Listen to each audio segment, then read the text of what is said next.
Teología propia, clase 1, parte 6 y última.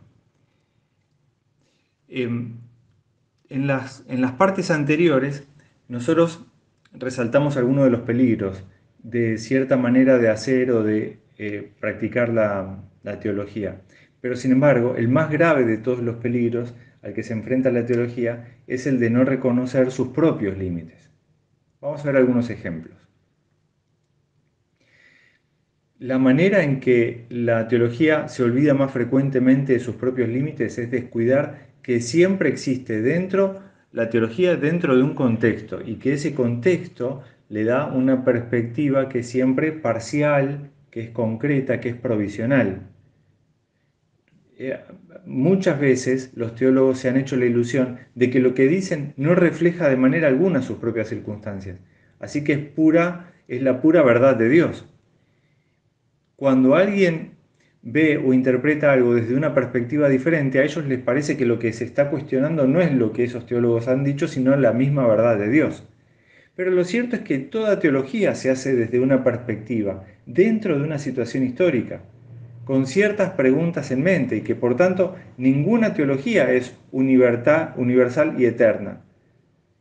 Es decir, que es igualmente válida en todos los lugares y todos los tiempos.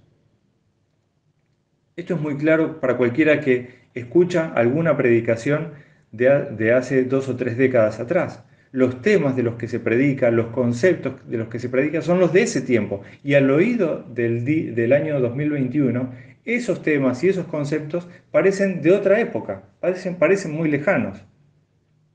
Así que lo que esto quiere decir es que toda teología es contextual y que la teología que pretenda no serlo se engaña a sí mismo y hasta corre el peligro de volverse idólatra, pretendiendo tener una perspectiva universal que solamente Dios puede tener.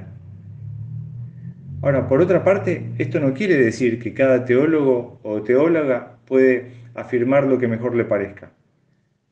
De la misma manera que un paisajista que dibuja lo que percibe, con todo y tener su propia perspectiva, pinta un paisaje que existe fuera de la mente y de los gustos del pintor, así el teólogo habla de una revelación de Dios que está ahí, como una realidad que está dada, y que el teólogo o la teóloga no pueden cambiar. Entonces, aunque hayamos colocado la discusión sobre el tema bajo el título de los límites de la teología, lo cierto es que la variedad de perspectiva a la que nos referimos también la enriquecen. Es muy importante esto de la teología sea contextual, porque significa que mi visión de la teología es enriquecida por la visión de otra persona desde otro contexto. Y una vez que la teología reconoce los límites que le son impuestos por su contextualidad, puede comenzar a escuchar lo que las otras personas dicen desde otras perspectivas. Y eso la hace mejor todavía.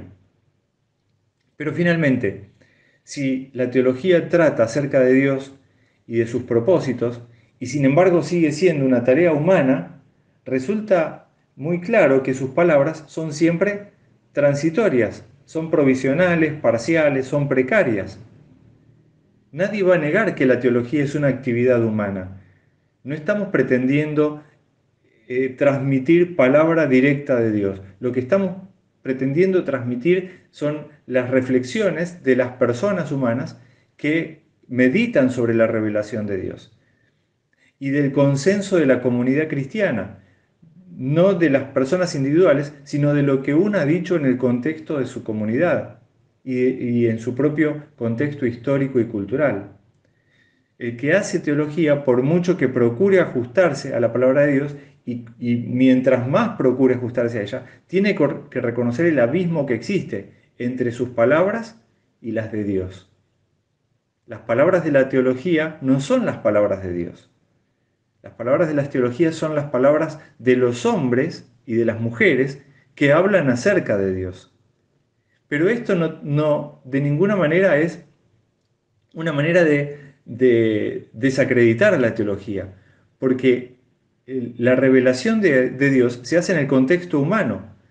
No es que por ser palabra de hombre pierde el valor al no ser identificada como palabra de Dios. Palabra de Dios es la revelación dada, por ejemplo, en la Biblia. Palabra de hombre es la teología que lee la Biblia y trata de entender el mensaje y de conocer al Dios que se comunicó en la Biblia. Y esto, por un lado, hace que la reflexión, al provenir de un hombre o de una mujer, sea falible, esté sujeto a errores, a debilidades, pero por otro lado hace que se enaltezca porque el pensamiento del hombre ahora está reflexionando en la revelación de Dios. Hablar acerca de Dios es acercarse al misterio mismo de las edades, es como mirar al sol, corremos el peligro de abrazarnos los ojos. Hablar acerca de Dios es prorrumpir en alabanzas, pero luego callar sobrecogidos. Un ejemplo de esto es la estrofa siguiente del poeta Zorrilla. Señor, yo te conozco, mi corazón te adora, mi espíritu de hinojos ante tus pies está, pero mi lengua calla, porque mi lengua ignora los cánticos que llegan al grande Jehová. Que el Señor los bendiga.